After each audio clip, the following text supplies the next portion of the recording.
सोचो आप अपनी फैमिली के साथ छुट्टियां मना रहे हो और अचानक कोई आपसे आपका धर्म पूछता है और अगले ही पल आपको गोली मार देता है। 22 अप्रैल 2025 को पहलगाम में ठीक यही हुआ था। दोपहर के करीब 1:30 बजे पहलगाम का बेसरान वैली, चारों तरफ टूरिस्ट ही टूरिस्ट थे। कोई हनीमून पर आया था, कोई फैमिली ट्रिप पर आया था, मतलब सब हंस रहे थे, सेल्फीज ले रहे थे, जिंदगी बिल्कुल परफेक्ट चल रही थी। लेकिन कुछ सेकंड बाद कुछ ऐसा होता है जो सबकी जिंदगी बदल देता है। जंगल की तरफ से कुछ लोग आर्मी की यूनिफॉर्म पहनकर बाहर आते हैं। पहले किसी को शक नहीं होता, सबको लगता है कि कोई नॉर्मल ड्रिलिंग चल रही है। तभी एक गोली चलती है और एक बहुत जोर की चीख निकलती है। चीख होती है एक टूरिस्ट की जो जमीन पर गिर चुका था। उसी पल सबको समझ आता है कि ये कोई ड्रिल नहीं बल्कि एक टेररिस्ट अटैक है। कुछ ही मिनटों में अफरा तफरी मच जाती है, लोग भागने लगते हैं, छिपने लगते हैं, लेकिन हमलावर पूरी तैयारी के साथ आए थे।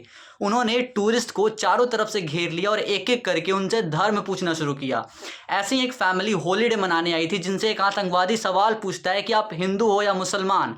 जैसे उन्होंने हिंदू कहा, उन्हें गोली मार दी जाती है। उनकी पत्नी वहीं बैठी हुई टूट चुकी थी, लेकिन उन्होंने जब उनसे बोला कि आप मुझे भी मार दो, तो उनका जवाब और खौफनाक होता है। उन्होंने कहा कि मोदी को बताओ कि हमने क्या किया है। इसी बीच एक 28 साल का लोकल घुड़सवार सायद अद्दिल हुसैन वहीं मौजूद थे। उन्होंने अपने टूरिस्ट को भागने के लिए कहा और खुद बिना डरे हमलावरों के सामने खड़े हो गए। उनसे उन्होंने बंदूकें छीनने की भी कोशिश करी ताकि बाकी लोगों को बचाया जा सके। टूरिस्ट को तो वो बचा गए, लेकिन आदिल खुद को नहीं बचा पाए। उन्होंने अपनी जान दे दी उन लोगों के लिए जिनसे वो कुछ ही देर पहले मिले थे, और इस हमले में कुल 28 लोगों की जान चली गई थी और कई लोग घायल हुए थे।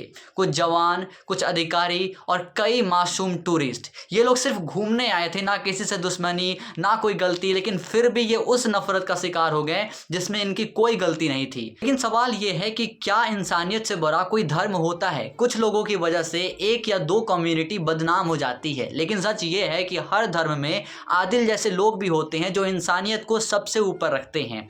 यह हमला किसी हिंदू या मुसलमान पर नहीं था, बल्कि यह हमला इंसानियत पर था। इस हमले के बाद भारत बिल्कुल चुप नहीं बैठता है। सिक्योरिटी फोर्सेस ने तुरंत एक बड़ा ऑपरेशन शुरू किया और आतंकवादियों को ढूंढ ढूंढ कर खत्म करना शुरू कर देते हैं। कई आतंकवादियों को मार गिराया जाता है, कई आतंकवादी ठिकानों को तबाह कर दिया जाता है और उन बड़े बड़े आतंकवादी नेटवर्क्स को खत्म कर दिए जाते हैं। Proud to be an Indian. जय हिंद, जय भारत।